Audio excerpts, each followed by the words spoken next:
재탕하는데 또, 또 녹음 안 되면, 예. 제가 잠깐 기도하겠습니다.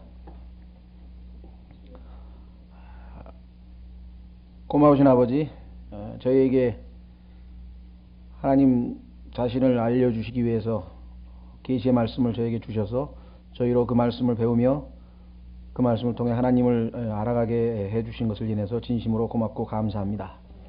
주님, 온 우주 만물을 또 우리 인간을 하나님 기쁘심을 위해서 창조하셨건만 저희가 참으로 주님으로부터 멀어져서 참으로 각기 제 갈 길로 가고 있었을 때 주님께서 일꾼들을 보내시고 또 성령님의 책망을 통해 저희로 주님 품으로 다시 돌아오게 하셔서 하나님 자녀가 되게 하시고 이제 저희에게 매번 영적인 양식으로 하나님의 말씀으로 저희를 먹이시고 또 많은 은혜로 대해 주셔서 감사합니다. 이 시간에 저희가 하나님 말씀에 순종해서 진리의 말씀을 올바로 나누어 하나님 앞에 부끄러움을 당하지 않는 일꾼으로 발견되도록 이 시간에 주님 순종해서 나왔습니다. 주님 바라옵고 나오니 약속하신 대로 모든 진리 가운데로 우리를 인도하심으로 진리가 너희를 자유케 하리라 하신 말씀대로 주께서 베푸시는 자유함을 맛보게 하시고 무엇보다도 엠마오로 가던 형제들에게 주님께서 하나님의 말씀을 풀어주실 때 그들의 마음이 뜨겁고 참으로 기쁨을 누렸듯이 저에게도 오늘 그와 같은 축복을 허락해 주시기를 이 시간 간절히 바라옵고 원합니다. 주님, 아둔하고 부족한 자 이 시간에 오직 주님을 신뢰하고 주님의 도우심을 믿고 이 시간에 섰습니다. 주님 도와주셔서 주님의 사역을 온전히 감당하게 하시고 하나님께 기쁨과 영광을 드리고 우리 모두에게는 큰 축복과 유익이 되도록 주님 함께 해주시기를 간절히 바라옵고 이 시간을 주님 손에 온전히 의탁합니다. 우리 주 예수 그리스도 이름으로 기도하옵나이다. 아멘. 예, 지난번에 첫째 시간에 여러분도 아시다시피 녹음기 사정으로 인해서 녹음이 잘 안 됐습니다. 그래서 첫째 시간 그 개요. 근데 제일 중요한 게 이 개요인데요.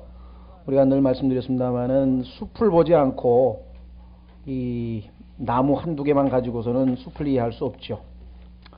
오늘날 전체를 놓치고 우리가 보통 이 아주 세미한 것에 익숙해져 있는 사람들, 그런 사람들을 우리가 보통 전문가라고 합니다. 그러니까 이 전문가라고 하는 것이 좋은 의미에 있어서는 그 분야에서 가장 뛰어나고 박식하고 권위자다. 이 좋은 의미로도 쓰이지만 나쁜 의미로 보면은요, 세상에 있는 철학자들도 그런 얘기를 많이 하거든요. 이 전문가로 인해서 이 세상이 굉장히 어려워진다. 왜냐하면 그 전문가라고 하는 사람은 자기가 전공하는 그 전문적인 분야로 문제는 모든 세상을 다 봐버리는 것이에요. 그러니까 아주 이 편협하고 경직된 그런 일이 벌어져요. 그래서 요즘에는 이제 총체적인 교육, 전체를 볼 수 있는 교육을 한 다음에 자기 분야를 좀 깊이 파야 되는데, 그래서 이 대학에서도 liberal education이라고 해서 이 교양 교육의 강조. 그래서 우리나라는 그게 좀 약한데요. 서양에 가면 이 교양 교육이 굉장히 강합니다. 첫째, 온 우주에서 가장 중요한 분이 누구냐? 하나님이다. 그 사람들은 물론 신이라고 부르죠. 신론. 그래서 신학은 무슨 신학교 가고 뭐 성경 공부하고 그런 사람만 배우는 게 아니라 그쪽에서는 신학이라는 게 신학개론이 아예 그 교양 과목입니다. 두 번째가 뭐냐면은 인간론이에요. 인간이란 누구냐? 그래서 인간론.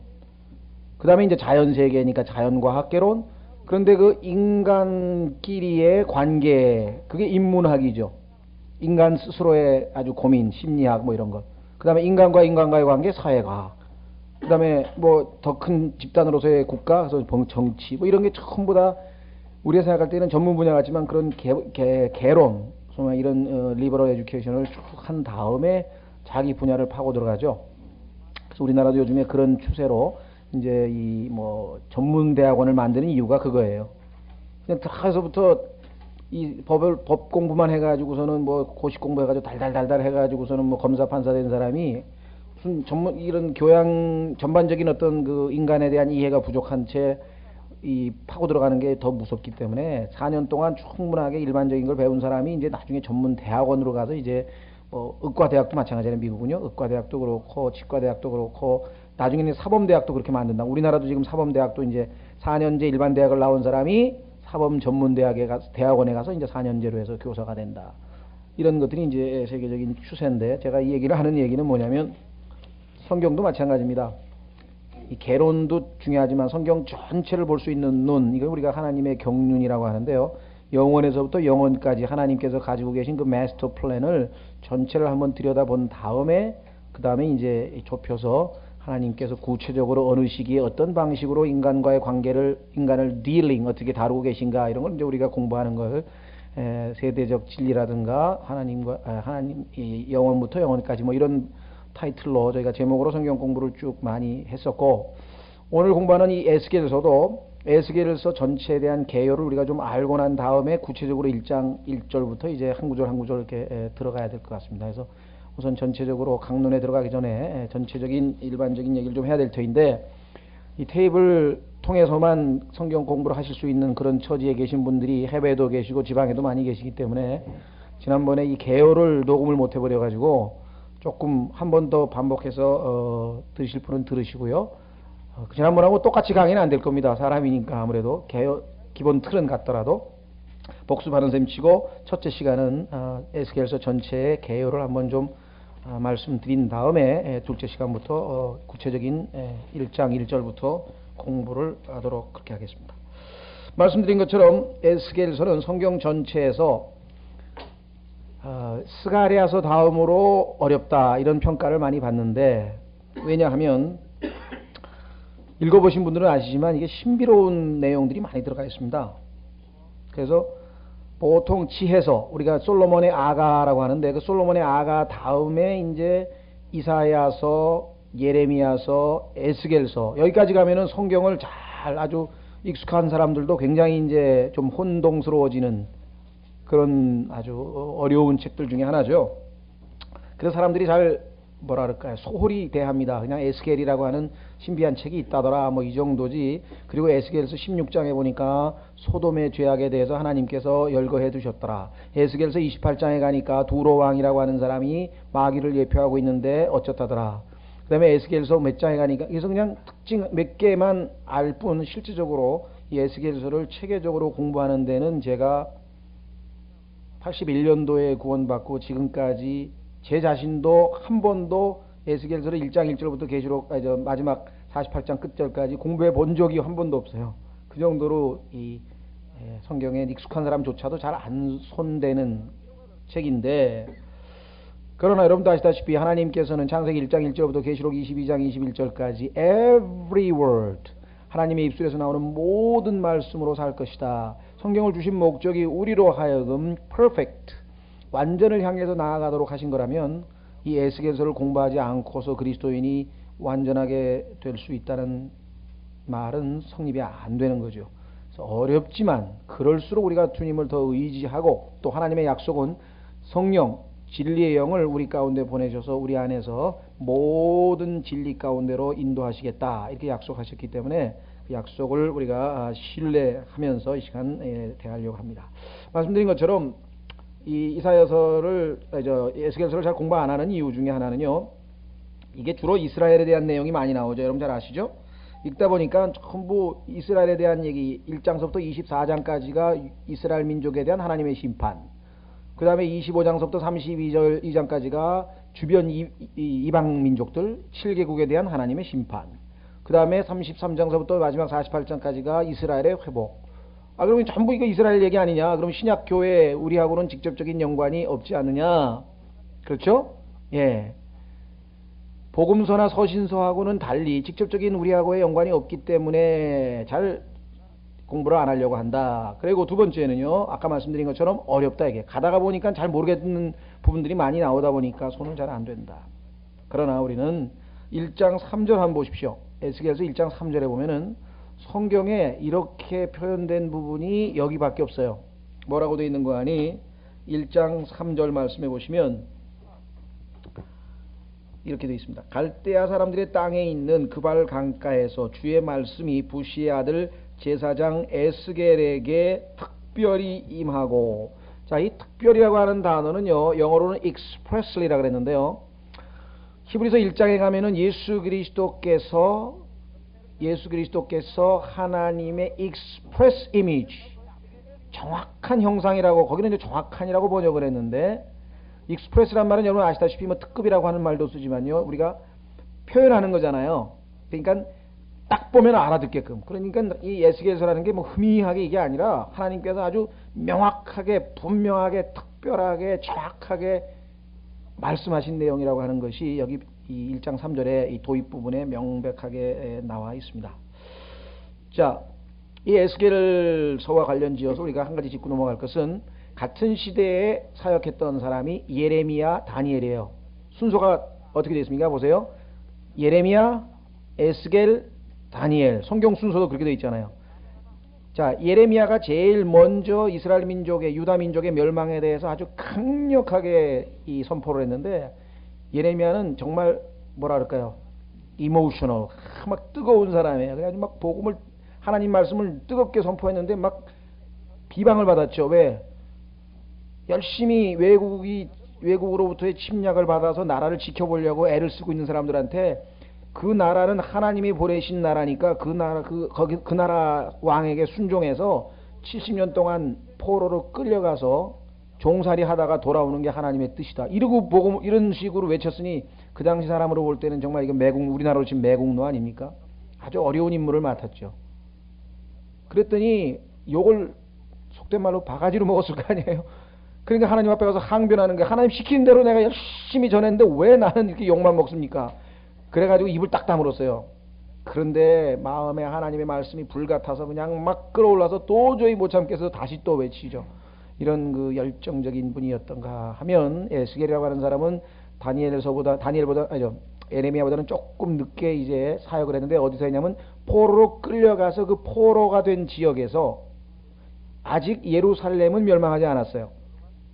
아직은 멸망하지 않았지만 이제 곧 멸망하기 몇 년 전에 6년 전이라고 하는 사람도 있고 11년 전이라고 하는 사람도 있고 학자마다 견해가 틀리는데 하여간 그래서 거기 포로로 잡혀간 사람들에게 이제 말씀을 전하고 근데 가보니까 그 전에 이미 먼저 포로로 잡혀온 사람이 있었는데 그 사람이 다니엘입니다.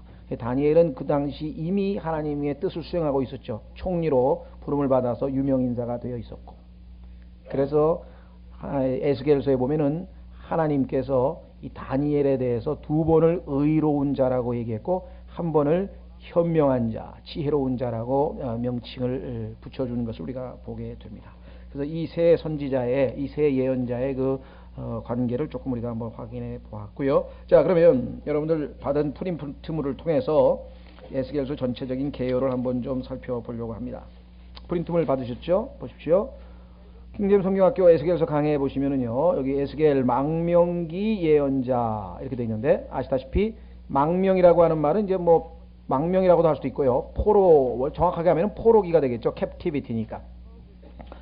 자, 에스겔은 593에서 559년 BC이기 때문에 이제 거꾸로 줄어들죠. BC니까요. 상류층에 속해 있었던 것으로 생각된다. 예레미야처럼 선지자인 동시에 제사장이었다. 보통 선지자와 제사장 두 가지를 다 하는 경우는 아주 드뭅니다. 그런데 이 두 가지 직분을 부여받았다.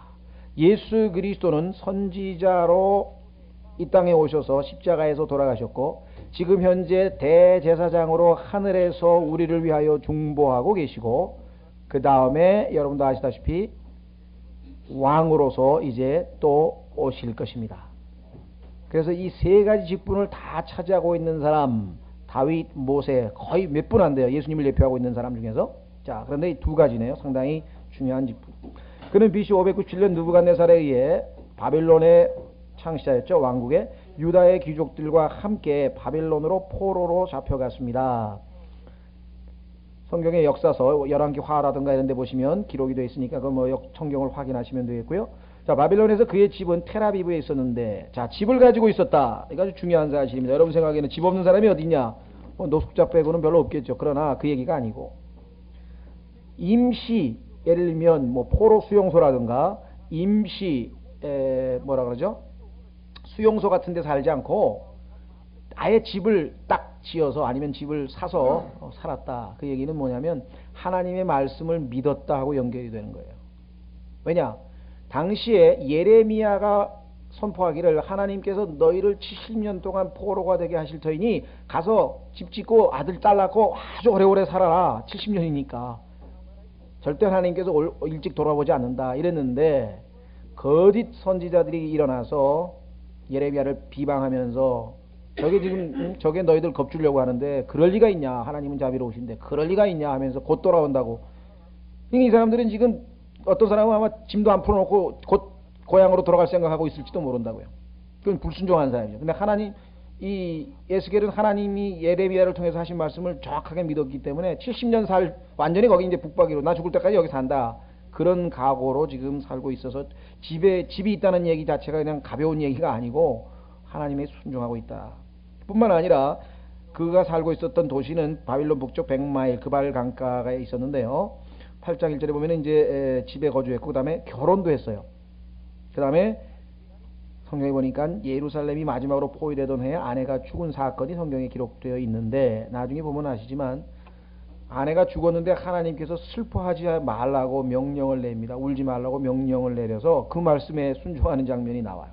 그 나중에 또 왜 하나님께서 그러셨는가.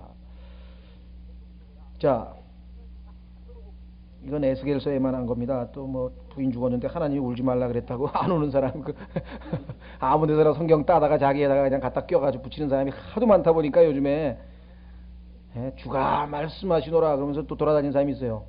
요즘에 그런 사람 다 가짜예요. 요즘에는 주님께서 뭐 주가 말씀하시노라 그럴 필요 없어요. 성경에 다 써있는데 뭘 갖다가 또 그렇게 들었다는 거예요. 그건 마귀가 속이려고 한 거죠. 절대로 속으시면 안 돼요.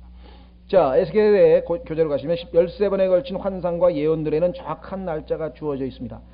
에스겔의 사역은요, 성경에 보니까 아마 22년쯤 되는 것 같아요. 왜냐하면 자기가 포로로 잡혀온 지 5년째 될 때 하나님께서 이제 사역을 시켜가지고 27년째 되는 게 성경에 보니까 마지막 기록이니까 한 22년간 사역을 하는데 그 중에 13번은 정확하게 하나님께서 몇째 달, 몇째 날 이렇게 몇 년, 몇 월, 며칠 하나님께서 나에게 말씀하시다. 이게 13번에 정확하게 기록되어 있어요.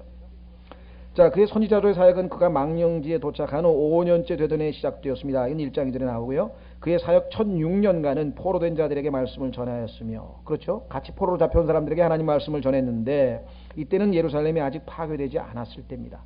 그런데 드디어 예루살렘이 완전히 파괴되고 성전마저 다 파괴된 비참한 정말 조국이 완전히 무너져버린, 우리로 치면 뭐 한양 저 경복궁이 완전히 불타버린 소식이 들어와버린 거예요. 그때부터 이제 사역이 바뀌게 됩니다.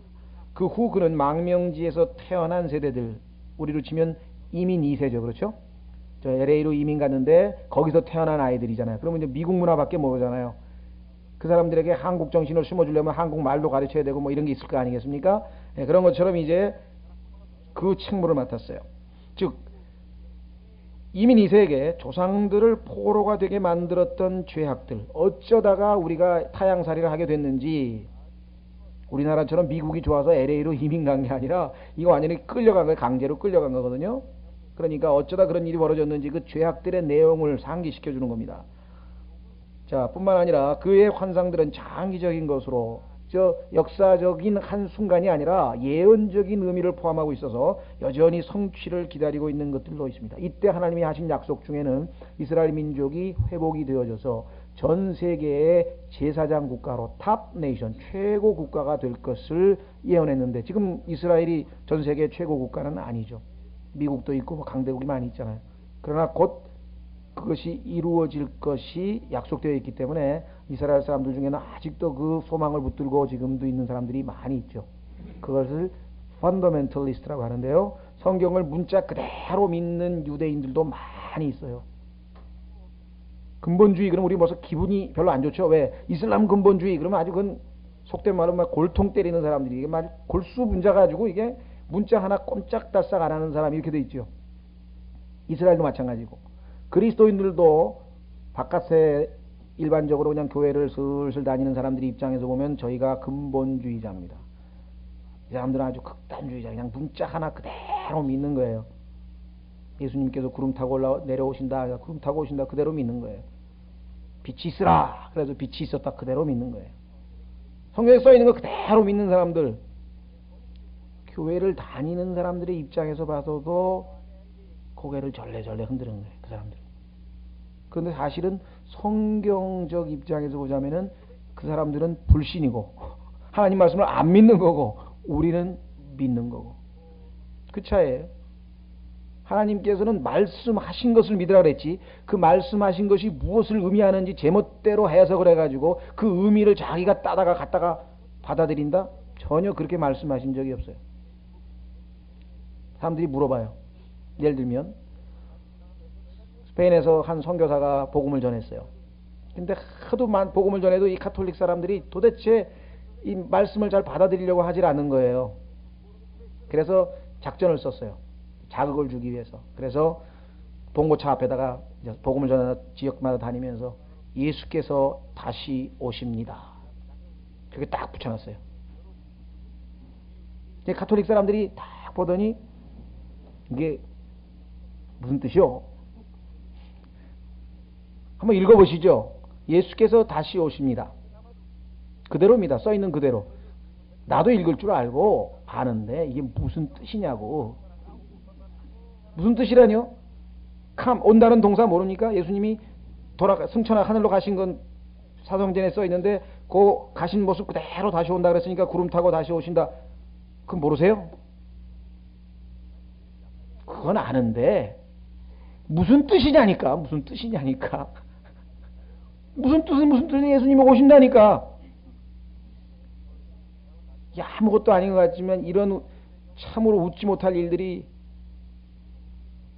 나중에는 정말 당신 그거 문자 그대로 믿는 거야? 그러니까 하나님이 믿으라는 게 믿는 거지. 에? 하나님께서 예수님께서 아담이라고 하는 존재가 있었다는 거 그대로 믿는데 이 사람은 뭐라 그 아담이라고 하는 사람은 창세기 1장서부터 3장에 나와 있는 것은 뭔가 의미 있는 그 종교적 진리를 가르치기 위해서 예화로 설정해 놓은 거지 그게 무슨 있는 그대로의 역사적인 사실이냐. 이게 지금 교황 바오로 2세의 견해입니다. 그 사람은 안 믿어요. 우리는 뭐 그분이 뭐 인격이 어떻다 이걸 떠나서 우리에게 관심이 있는 것은 하나님의 하신 말씀을 믿느냐 안 믿느냐 거기에 달려 있는 거예요. 하나님께서 평가하는 것은 그거 하나뿐이에요. 우리 문자 그대로 믿는 것입니다.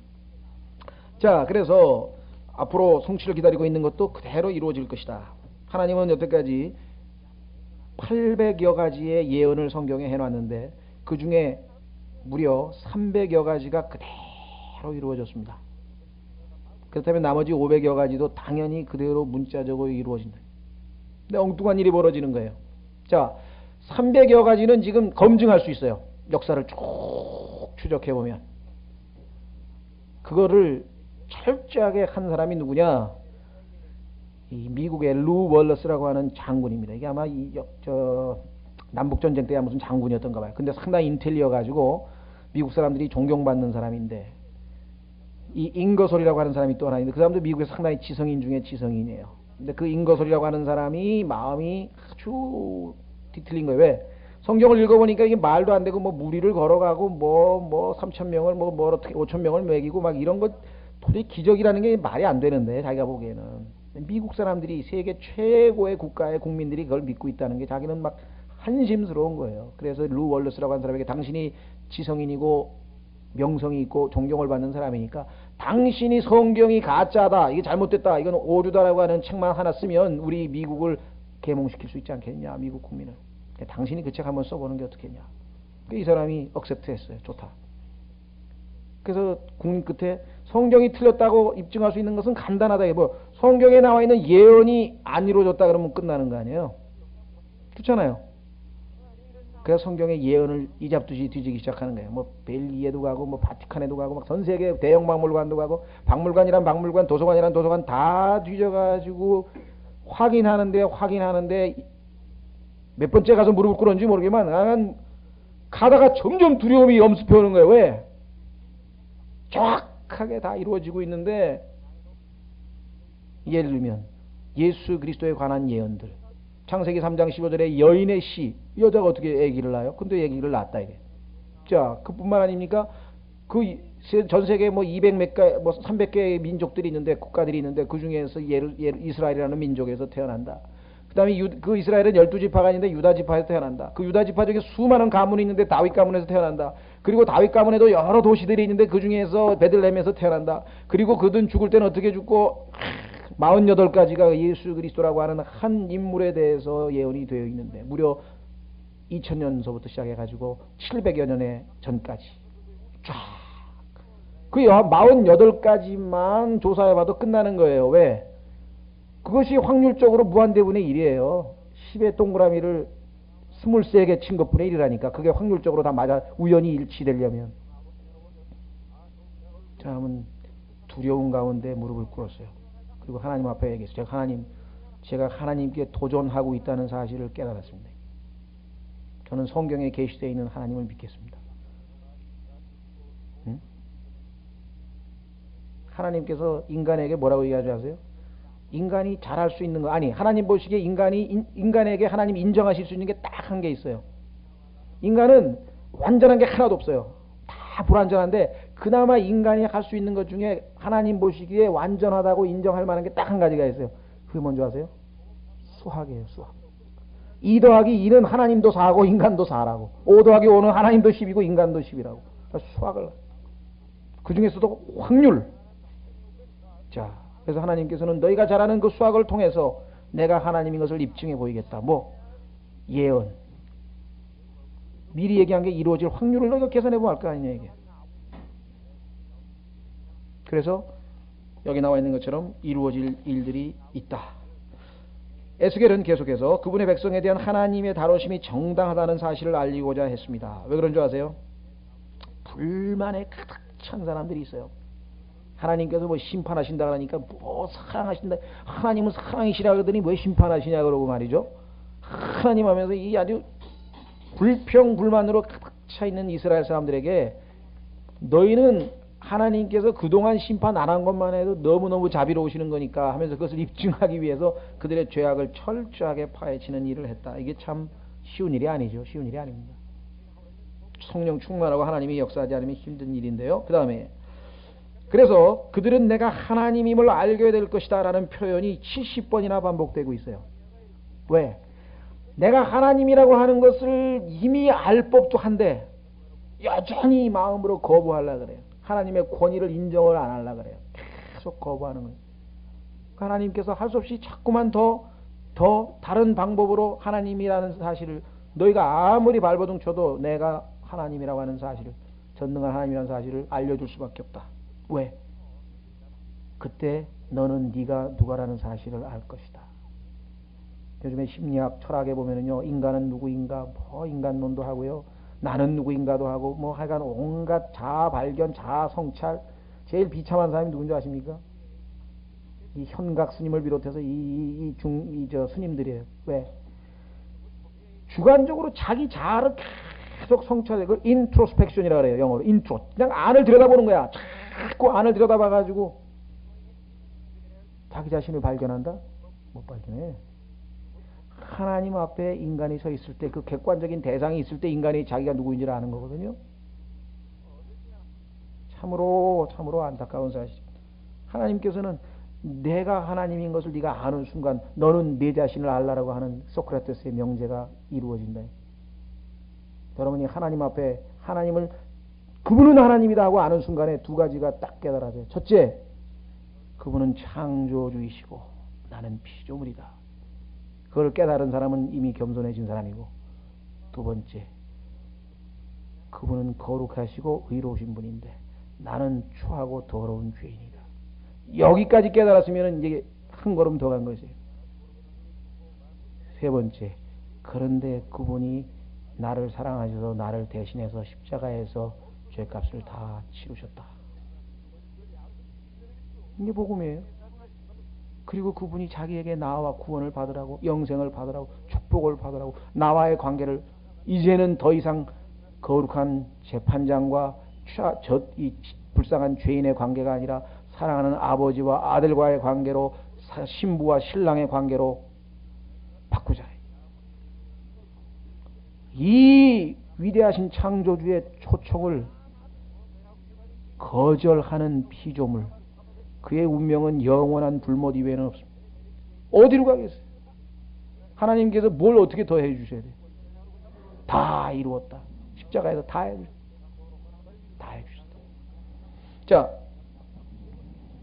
보세요. 제가 지난번에 한 거하고 다르게 한다 그랬잖아요. 얘기가 여러분들 지루하지 않게 하나님께서 예, 그는 자신의 예언은 하나님의 영감으로부터 비롯된 것임을 계속 강조합니다. 내 얘기가 아니에요, 내 얘기가 아니에요. 여러분 마찬가지예요. 제가 여러분하고 뭐 언제 얼굴 봤다고 또 이 얼굴도 다 이리저리 벗겨지고 그런 사람이 뭐하러 여기 서 있어요? 그냥 하나님께서 저에게 가르쳐 주신 것을 전달하라는 임무를 주신 거예요. 그거 가르쳐 드리는 거예요. 그리고 또 다른 분들에게 저는 또 배웠어요. 그 하나님 방법이에요, 그게. 쭉 진리를 이어가는 방법. 그는 자신의 예언은 하나님의 영감으로도 비롯된 것임을 계속 강조합니다. 스코필드는 7번이나 반복해서, 이건 나중에 밑줄을 쳐놓으십시오. 주의 손이 내 위에 임하였다는 표현이 7번이 나옵니다.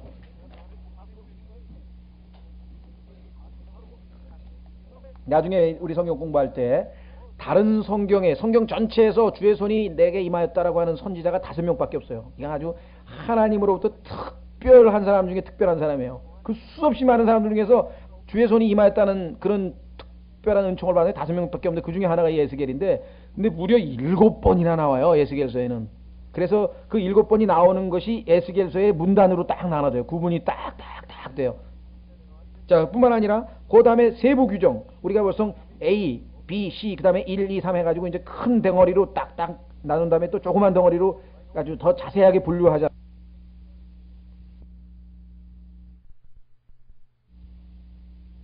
나누잖아요. 그게 뭐냐, 거기 나와 있어요. 그리고 주의 말씀이입니다. 죄송합니다. 말씀애가 아니고, 그리고 주의 말씀이 나에게 임하였다. 이런 표현이 나오면은 subdivision, 아주 더 자세하게 성경을 나눌 수가 있습니다. 자, 여기 보세요. 70번, 7번.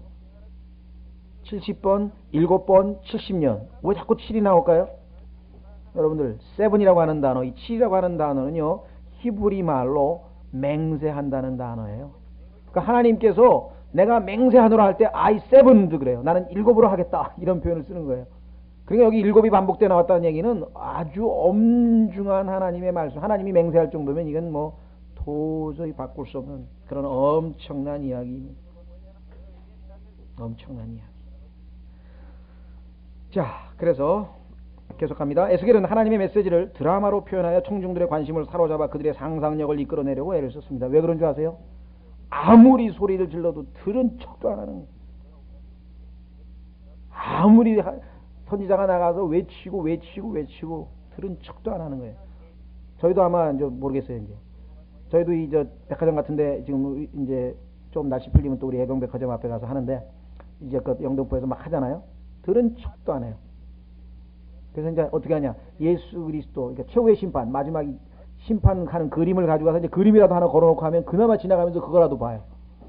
조금 효과적으로 하려면 연극도 하면 좋겠죠. 모노드라마도 좋겠고. 그러니까 할 수 없이 하나님께서는 이 에스겔에게 연극까지 시킨 거예요. 모노드라마. 길에서 막 드라마를 하니까 이게 뭔 짓이냐고 호기심이라도 유발해서 그나마 하나님께서 하나님 말씀 메시지를 들을 수 있는 기회를 주시려고 그런 정말 아주 특별한 수단까지, 요즘 얘기하는 미디어가 다양한 매체로, 여러 가지 매체로 막 인터넷 뭐 많잖아요. 요즘에 우리 한 말씀 들려주려고 하는 CD도 있고 인터넷도 있고 뭐 MP3도 있고 많듯이, 그 당시에 하나님께서 막 드라마로 했다가 막 그 다음에 시를 읊었다가 막 속담을 했다가 막 이거 막 비상사태에 그냥 하나님께서 어떻게든지 그 뜻을 알려주려고 지금 하는 거예요. 자, 그 다음에 그의 사역은 주로 어린아이들에게 깊은 인상을 심어주는데 초점이 맞춰지는데 왜 그런가? 에스겔 당시의 어린아이들은 후일 70년의 포로 기간이 끝나고 예루살렘으로 귀환하게 될 바로 그 당사자들임을 상기할 필요가 있습니다. 얘네들이 돌아가면 회개한 채로 새롭게 하나님 뜻에 순종해서 순수한 이스라엘의 모습이 되어야 되니까 그들을 교육시키는 임무를 또 맡았다. 말씀드린 것처럼 이 70년이라고 하는 이 얘기는요, 성경에 곳곳에 나오는데 나중에 한번 예레미야서하고 다니엘서에 보시면 70년, 하나님께서 왜 70년을 이스라엘을 포로로 했는가, 이건 지난번에도 말씀드렸지만 여러분들이 잘 기억해 두십시오. 하나님께서 이스라엘에게 쭉 출애굽기서부터 시작해가지고 613개의 법조문, 민법, 형법, 상법, 뭐 하여간 이스라엘에게 주신 그 10계명까지 포함해서인지 10계명을 빼고 이제 제가 지금 헷갈리네. 하여간 나중에 확인하겠습니다. 하여간 총 613개의 법조문이 쭉 있어요. 율법이라 그러죠. 그걸 율법. 그런데 그 613개의 법조문 중에는 무슨 내용이 들어가 있는가? 하나님께서 이스라엘 사람들에게 6년 동안 농사 짓고 7년째는 땅을 놀리라. 그걸 안식년이라고 합니다. 그것이 요즘 사회에서 받아들여져서 뭐 기업체에도 특히 학교에서는 교수들이 6년간 강의를 하고 7년째는 세베틱 이어라 그래가지고 연구만 하고 아예 강의나 안 하고 자기가 쉬면서 연구할 수 있도록 그렇게 하는데, 그런데 하나님의 백성들이 하나님의 말씀을 무시하기 시작했어요. 언제냐? 처음에는 잘 지켰어요. 하나님께서 뭐라고까지 얘기하냐면 6년째는 내가 수확을 3년치를 거두게 해줬다. 왜? 그래야 너희가 1년 먹고 살고 1년 쉴 때 또 먹고 살고 1년 쉬고 농사 지면 그것도 수확 때까지 또 먹고 살아야 되니까 3년치를 미리 주신다. 그럼 믿음 없으면 여러분 하겠습니까? 하나님께서 하시겠다니까 그대로 믿고 했는데 실제적으로 한 번도 어긋남이 없이 잘 됐어요. 그런데 언제부터 이스라엘 백성들이 이걸 순종하지 않았는가? 그것은 사울이 왕이 되면서부터입니다.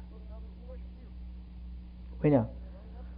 전쟁에 나가는데 저쪽은 눈에 보이는 왕이 진두지휘를 하면서 일사불란하게 오는데 여기 이스라엘은 왕이 없어요. 눈에 보이는 왕이. 왜? 신정국가이기 때문에 하나님이 왕이에요. 보이지 않는 하나님이 왕이에요. 그래서 전쟁에 지는 원인을 우리는 왕이 없기 때문에 그렇다. 그래도 왕을 달라고 하나님께 요구를 했어요. 하나님께서 진노하셨어요. 왜? 그 왕이라고 하는 제도는 하나님이 만드신 제도이기 때문에 나쁜 거 아니에요. 좋은 건데도 불구하고 왜 그랬냐? 그것은 이스라엘이 하나님께 왕을 달라고 하는 얘기는 불신의 표현이거든요. 눈에 보이지 않는 하나님은 안 보이니까 눈에 보이는 다른 나라하고 똑같은 방식으로 왕을 달라. 하나님은 이스라엘 백성을 peculiar people, 독특한 백성으로 만들어서 이스라엘 백성들은 머리도 안 깎고 수염도 안 깎고 옷차림서부터 시작해가지고 모든 게 다른 사람들하고는 완전히 다른 스타일로. 왜? 하나님과의 관계를 유지하기 위해서. 그런데 왕은 다른 백성하고 똑같은 왕을 달라고 하니까 하나님께서 진노하셨지만 끝까지 쫄라대면 하나님께서요 마지못해 허락하시는 경우가 종종 있어요. 근데 그것은 결코 기도 응답이라고 해서 다 좋은 게 아닙니다. 그건 불행의 시작이죠.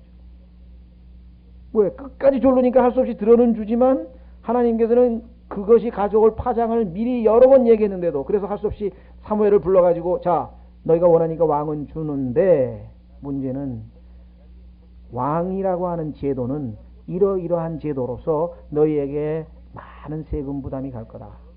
왜? 왕실을 운영해야죠. 군대를 운영해야죠.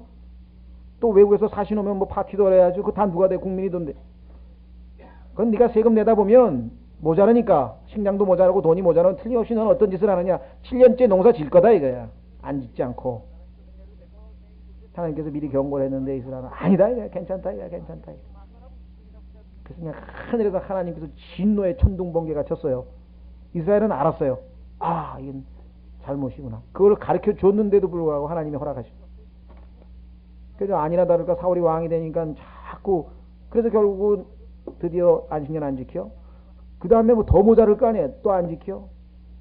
무려 70번의 안식년을 안 지켰어요. 7 곱하기 70, 490년 동안.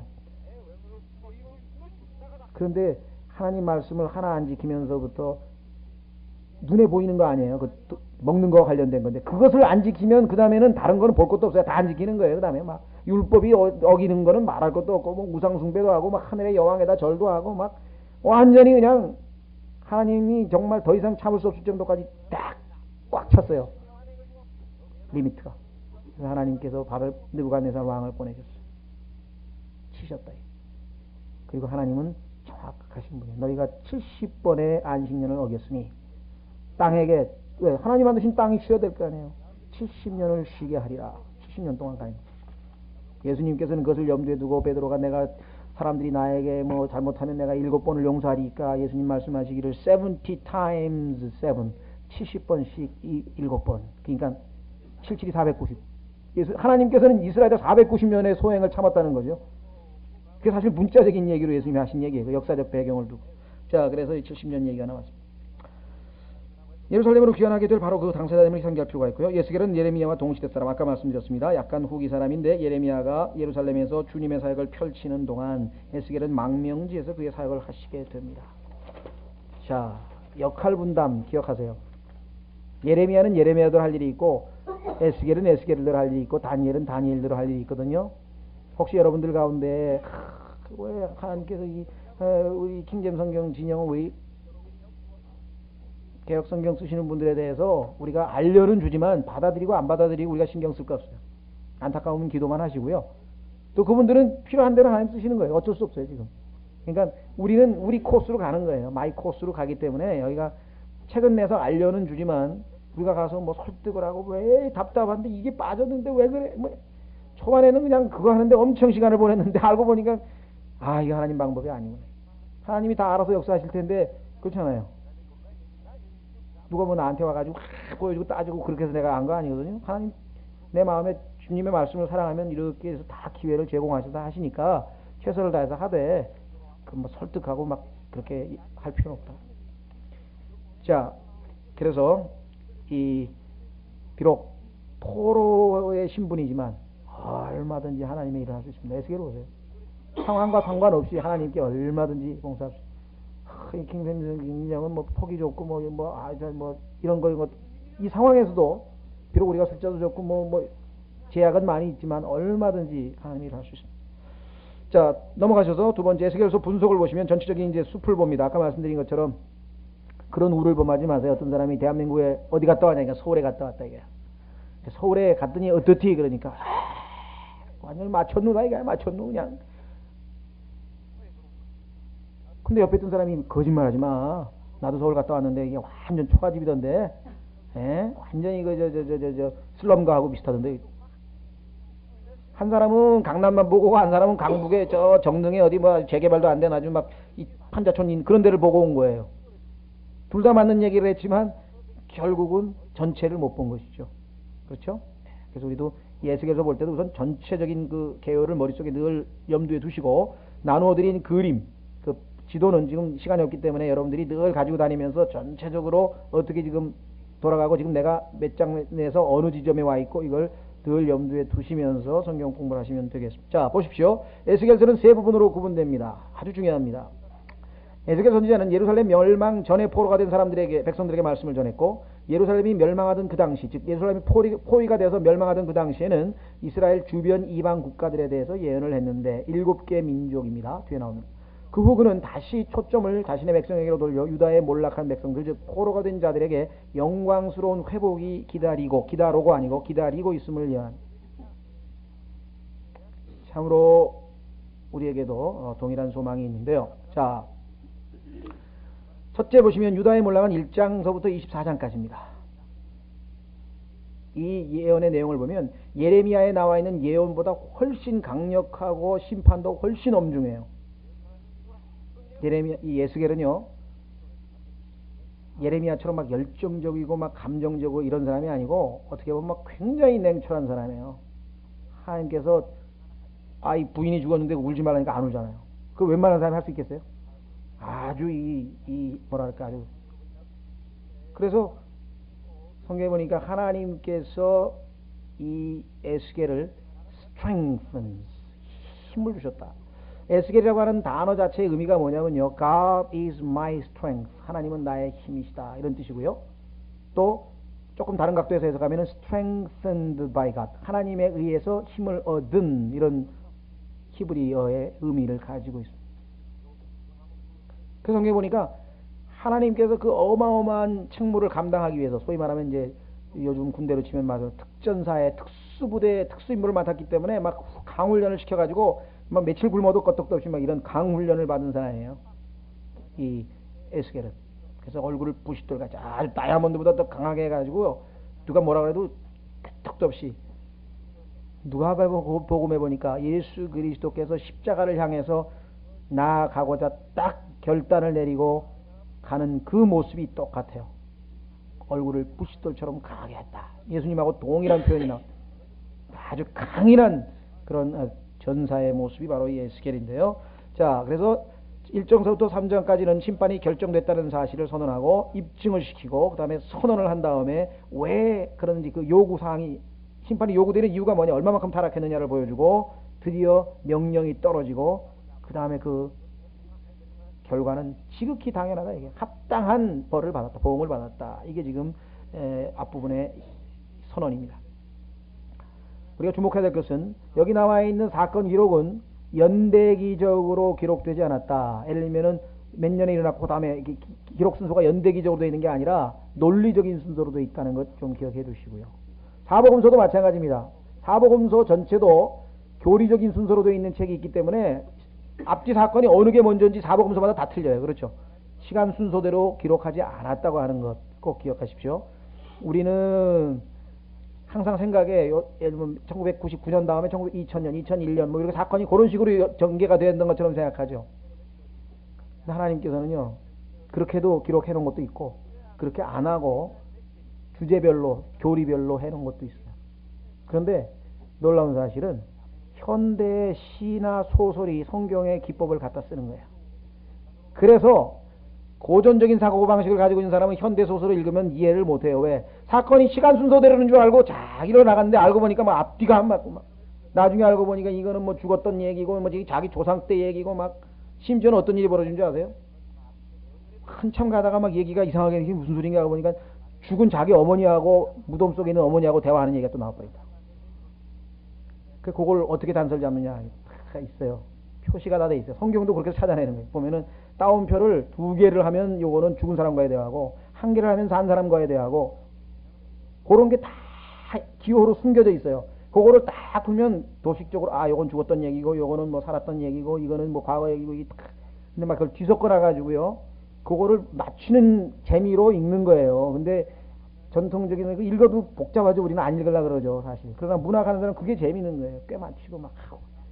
사실 성경도 어떨 때 보면은 그런 방식으로 좀 치밀하게 읽지 아니하면은 이상하게 이게 왜 이렇게 앞뒤가 안 맞냐? 앞뒤가 맞는 게 아니고 하나님의 의도가 있어서 그래. 자, 그래서 두 번째는 유다의 원수들 보세요. 유다의 원수들. 여러분들 하나님께서 자기 백성을 지금 매를 때리니까 주변에 이방인들이 보기에 얼마나 신나겠어요. 그렇죠? 왜? 이집트 때부터 이방인들이 이스라엘 때 얼마나 고통을 당하고 얼마나 막 근데 이놈들이 말 안 듣다가 드디어 자기 아버지한테 맞는구나. 이제 그냥 신이 나가지고 막 비방을 하고 막 놀려대고 막 난리가 났어요. 근데 하나님께서 그걸 가만히 두시냐? 그게 결코 아니에요. 심지어는 느부갓네살이라고 하는 바벨론 왕 이방 민족을 사용해서 막대기로 사용했어요. 성경에 보니까 이 아시리아라고 하는 나라도 마찬가지 아시리아인이라고 하는 이스라엘 열왕국을 물리친 아시리아족, 그 다음에 두 왕국 베냐민 왕국을 물리친 느부갓네살. 성경에 보니까 나의 종이라고 그랬어요. 하나님께서 써먹는 종이에요. 시키는 대로 한다 그 사람들도. 그런데 그 종이 교만해가지고 봐라 내가 우리 민족이 이스라엘을 이겼다 하고 막 좋아하고 그러니까 하나님께서 내가 언제 너를 사용만 했는데 네가 왜 이렇게 교만하게 까부냐 이거야. 너도 죄를 지면 너도 심판이야. 그게 지금 이 7민족이 지금 심판당하는 내용이에요. 오히려 겸손해야죠. 하나님께서는 자기 자식이라 할지라도 자신의 성품에 어긋날 때는 가차없이 심판하시는 분이구나. 이걸 깨닫고 벌벌 떨고 겸손해야 되는데 얼마나 어리석은지 이방인 사람들이. 그래서 보시면은 암몬, 모압 이 두 나라는 오늘날의 요르단입니다. 여러분 요르단 수도 아시죠? 암만이잖아요. 암만. 이 암몬이라고 하는 족속에서 나온 암만이라고 하는 요르단 수도 있죠. 그 다음에 에돔은요 요르단과 사우디아라비아 겹치는 지역이고요. 그 다음에 블레셋은 지금 여러분 잘 아는 야셀 아라파트가 얼마 전에 죽었죠. 팔레스타인 사람들이고요.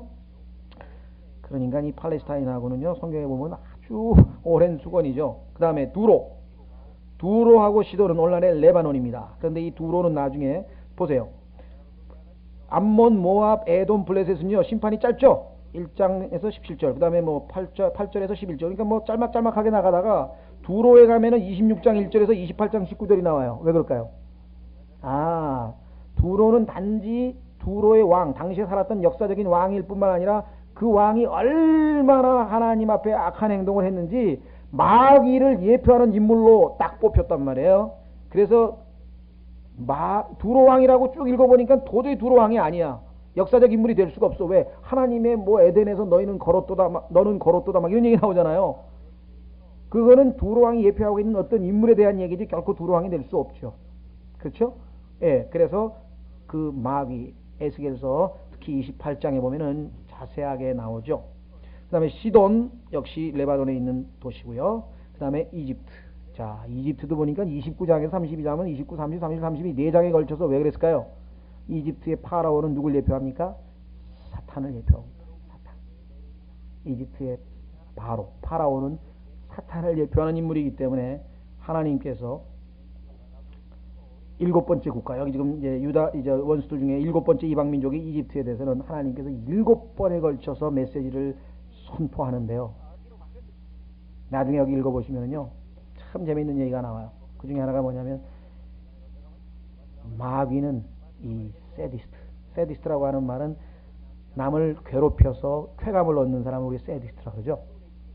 아주 이 도착증 해가지고 잔인하게 고문하거나 막 뭐 학대하거나 이래가지고 쾌감을 얻는 사람이 바로 이 세디스트인데, 사데라고 하는 프랑스 귀족이 만들어낸 사상이에요. 이 사데라고 하는 그 백작인가요?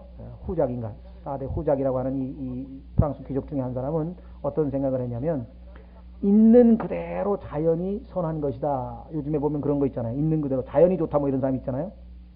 그러면 자연이 뭐 해일도 갖다 주면 좋은 건가요? 지진도 나도 자연이 갖다 주면 좋은 건가요? 결코 그게 아닌데, 사람들은 그게 자연이 좋다. 이 노장사상도 마찬가지 자연이 좋다 그랬어요. 그런데 가장 자연스러운 게 뭔지 아세요? 남자가 여자보다 힘이 센 게 제일 자연스러운 거예요. 이 세상에서. 그래서 남자가 여자를 괴롭히는 건 지극히 선한 거예요. 왜? 너무나 자연스러운 거니까.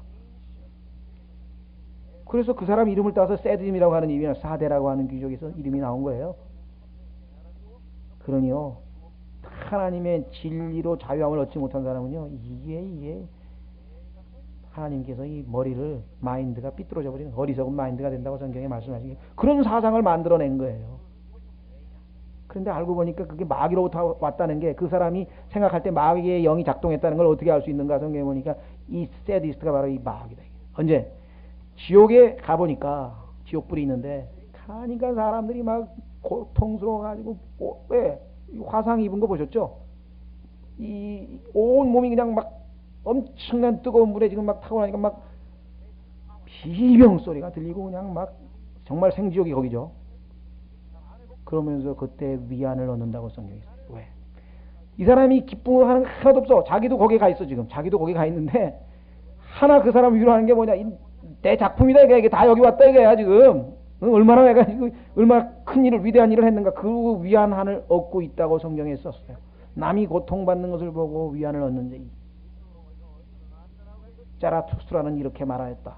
니체의 작품. 그 자라투스트라가 누굽니까? 마귀예요. 왜 그렇게 썼는 줄 아세요? 그거를 구약 성경에 주님으로 뒤바뀌게 하려고. Thus saith the Lord. 주께서 이렇게 말씀하시노라. 그걸 갖다 줄을 싹 빼고 자라투스트라는 이렇게 말씀하셨노라. 흉내내는 거예요. 흉내. 전부 다 가짜죠. 성경을 모르는 사람은 엄청나게 속아요. 등록금 내고 막 그거 배우는 거에 가가지고, 철학과 가가지고 자라투스트라는 뭐 이거 배우고 있다고. 지금 저희 교회도 이제 이거 형제님 두 분이 아들이 지금 철학 박사인데요. 맨날 그런 거 공부하고 하는데 얼마나 한심들어요.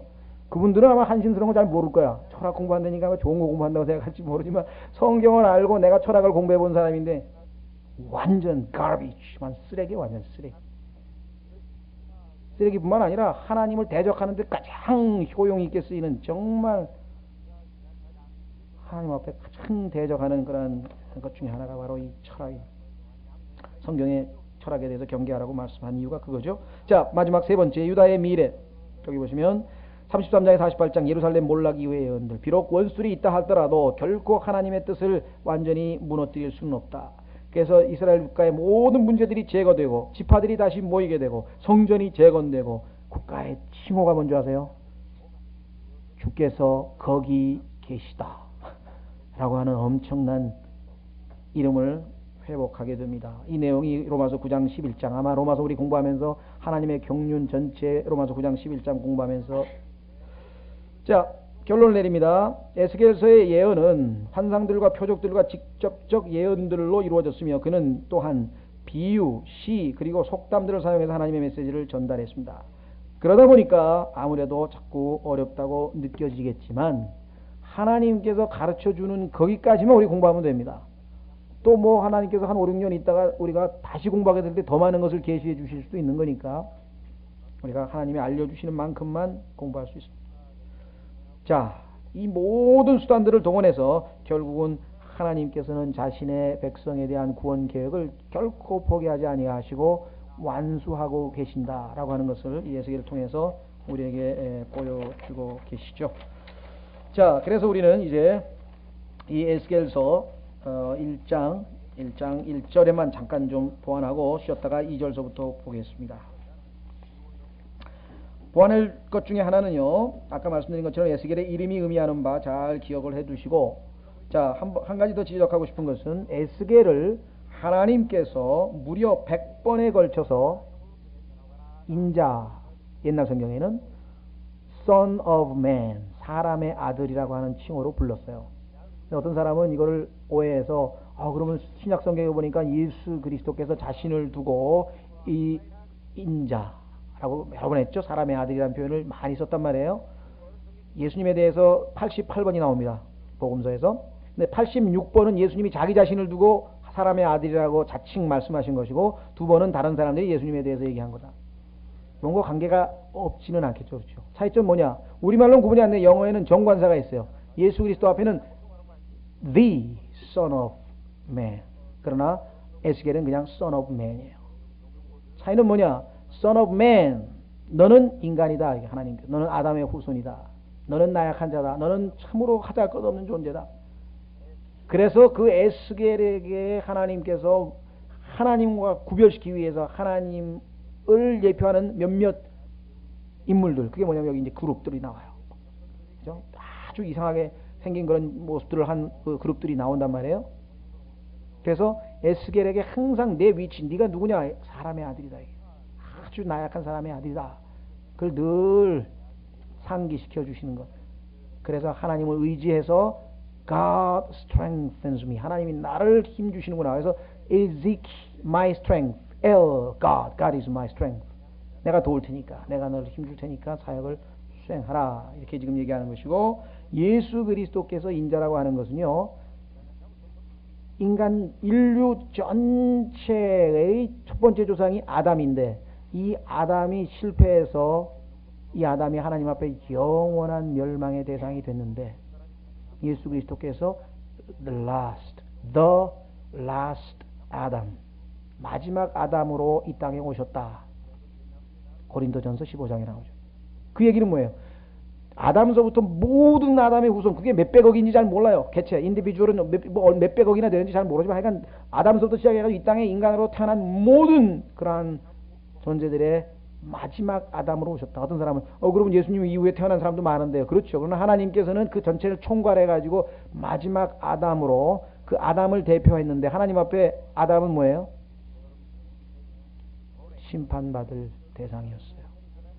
그래서 예수 그리스도께서 온 아담을 대표해서 십자가에서 죽으신 거예요. 그래서 하나님은 이미 여러분과 저는 예수 그리스도 안에서 이미 십자가에 못 박혔다고 하는 얘기는 하나님이 그렇게 하신 거예요. 하셨어요. 근데 어떻게는 몰라요. 우리는 그 신비한 일이기 때문에. 성경에 보니까 우리가 그리스도와 함께 십자가에 못 박혀 있나니, 예수님이 십자가에 달리셨을 때 하나님께서는 뭐예요? 아담 전체를 십자가에 매달으신 거예요.